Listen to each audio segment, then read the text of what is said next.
পাক গুপ্তচর চক্রের সঙ্গে যোগাযোগের অভিযোগ। রিসরার সন্ধ্যাবাজার থেকে গ্রেপ্তার জাফর শ্যাম ওরফে সানি। পাকিস্তানি গুপ্তচর চক্রের সঙ্গে যোগাযোগ রাখার অভিযোগে রিসরার সন্ধ্যাবাজার এলাকা থেকে জাফর শ্যাম ওরফে সানি নামে এক ব্যক্তিকে গ্রেপ্তার করেছে পুলিশ। এই ঘটনাকে কেন্দ্র করে হুগলির রিসরায় ব্যাপক চাঞ্চল্য ছড়িয়েছে। তদন্তকারীদের অভিযোগ, ধৃত ব্যক্তির সঙ্গে পাকিস্তানি গুপ্তচর চক্রের যোগাযোগ ছিল। তবে ঠিক কী ধরনের তথ্য আদান প্রদান হয়েছে এবং এই যোগাযোগের পিছনে আরও কেউ জড়িত রয়েছে কিনা তা খতিয়ে দেখা হচ্ছে। পুলিশ সূত্রে জানা গেছে, গোপন তথ্যের ভিত্তিতে সন্ধ্যাবাজার এলাকায় অভিযান চালিয়ে জাফর শ্যাম ওরফে সানিকে আটক করা হয়। পরে জিজ্ঞাসাবাদের পর তাকে গ্রেপ্তার করা হয়েছে বলে জানা যায়। ধৃতের মোবাইল ফোন ও অন্যান্য যোগাযোগের মাধ্যম খতিয়ে দেখছে তদন্তকারীরা। তার সঙ্গে বিদেশি কোনো ব্যক্তির নিয়মিত যোগাযোগ ছিল কিনা সেই বিষয়টিও তদন্তের আওতায় রয়েছে।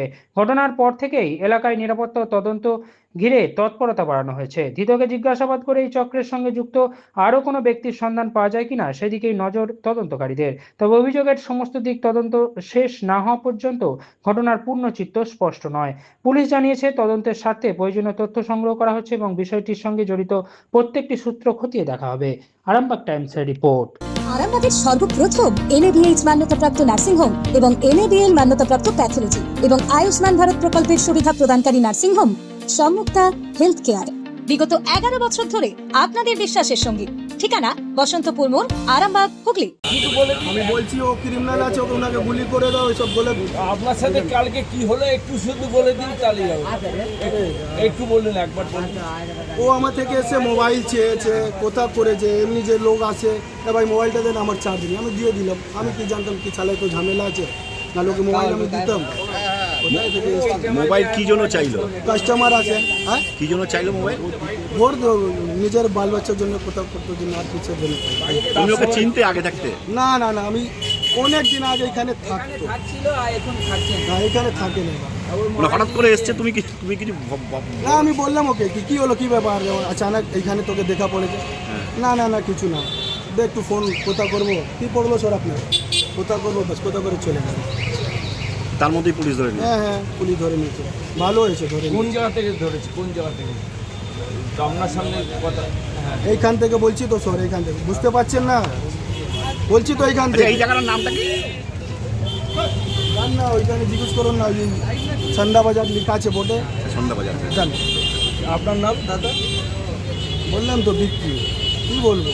বিক্রি নিয়ে দিয়েছে এরকম একটা অভিযোগ। প্লাস হচ্ছে যে রউফ রানা যে ধরা পড়েছে পাকিস্তানের চোর, কদিন আগে শুনেছেন তো, তার সঙ্গে এর যোগ আছে। তো কি বলবেন, মানে আপনাদের একদম সামনেই থাকতো প্রতিবেশী স্বামী। তো 6-7 বছর আগের মতন থাকতো, কিন্তু ভালোই ছিল ছেলেটা, কোনো এই নেই। দিদি কাজ করতো, দু ভাই, বোনরাও কলকাতাতে বিয়ে হয়েছে। তারপর এখান থেকে যখন বাড়িওয়ালা ওদের সরিয়ে দিল, বিল্ডিং বানালো, ওরা কলকাতা শিফট হয়ে গেল। মানে কোথায় চলে গেল? কলকাতায় সেটা কুচবিহার দিকে মনে হয় আমরা শুনেছি। এবার ও কি কোনো দেখেছেন আচরণ কিরকম ছিল? বা এখানে তো খুবই ভালো, সেটাই তো আমরা শুনে অবাক, একদম ভালো ছিল, মেলামেশা সবার সঙ্গে একদম। কে কে থাকতো এখানে? মা, বাবা, বোন সবাই থাকতো। কি করতো এখানে যখন থাকতো কাজ? এখানে ওর বাবা তো মিলে চাকরি করতো, দুটো মিলে চাকরি করতো। আর ওর ছেলে তো এখানে, আমরা যখন দেখছি তখন পড়াশোনা করতো। এখান থেকে কোনো কাজ করিনি, কলকাতা শিফট হয়ে তাহলে গদির কাজ করে। গদির কাজ। এখানে গদি কাজ করতো না, কলকাতা শিফট হয়ে করে। কিরকম বয়স হবে ওর, মানে এখানে যখন থাকতো? এখানে যখন ছিল মোটামুটি ওর 14-15 বছর। আর এই যে STF ওকে ধরলো কালকে, এখান থেকেই ধরেছে সন্ধ্যাবাজারে এখান থেকে। আমরা তো খবরই পাই।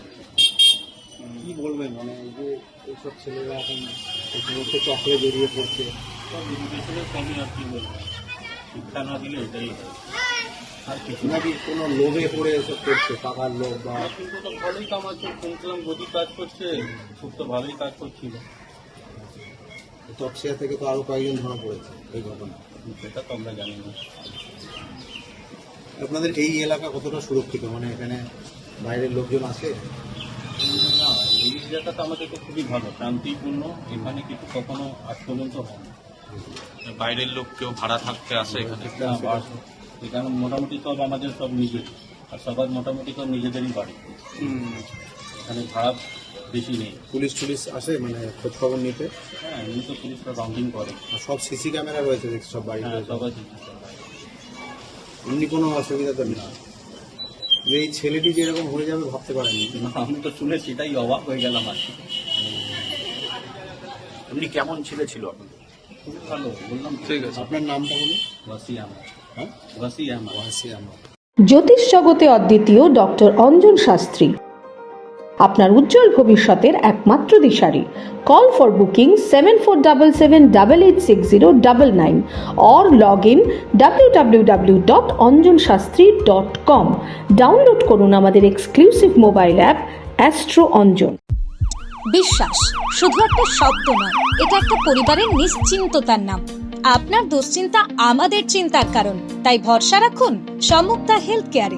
এবার আরামবাগে 24 ঘন্টা অত্যাধুনিক কার্ডিয়াক ক্যাথল্যাব।